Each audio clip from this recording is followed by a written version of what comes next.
Hiya, my name is Sammy, and I'm your host for this Kind Club short. My friends at Fort Wayne Animal Care and Control asked me to be in this video because, as they say, I'm a star. My friends asked me to help talk about pet overpopulation today because it's something I know a lot about. You see, I'm one of nearly 9,000 animals that will come to the animal shelter this year. The animal shelter is a safe place for me and my friends who are lost or who are waiting to be adopted by our forever families. Me, I'm a classic example of pet overpopulation. Pet overpopulation means there are more pets than there are homes for. So here's my story. I have about 25 aunts and uncles, 20 brothers and sisters, 250 nieces and nephews, and too many cousins to count. A nice old lady was giving us food and a place to sleep, but once there were so many of us, she couldn't afford it anymore. Let's see how much it costs to feed just one cat a year.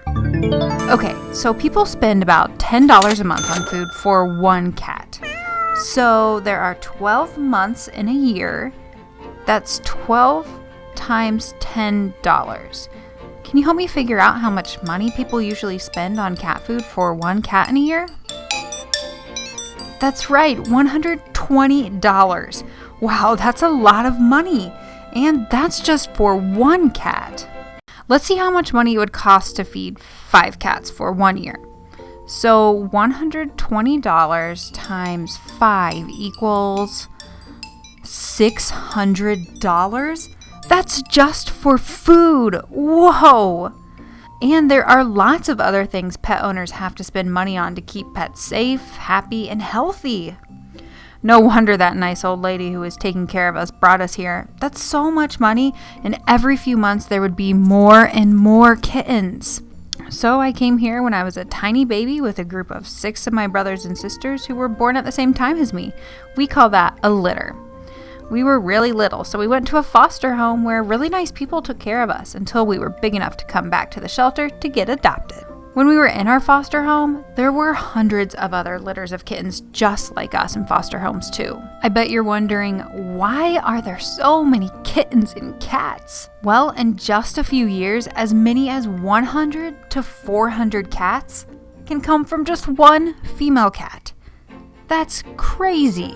So you see, before we came here, our family just kept growing.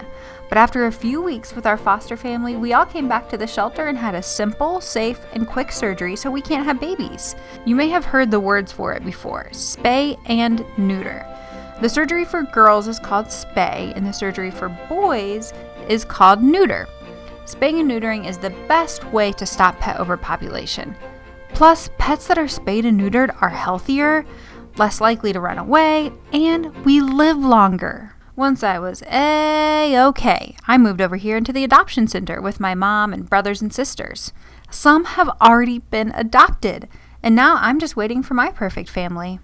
So you see, the animal shelter is a safe place for animals like me to stay, and it's doing its part to stop pet overpopulation by making sure that all the animals that get adopted are spayed and neutered.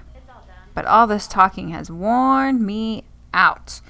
I have to rest up from my family, who I'm sure will be here any minute to adopt me. See you later.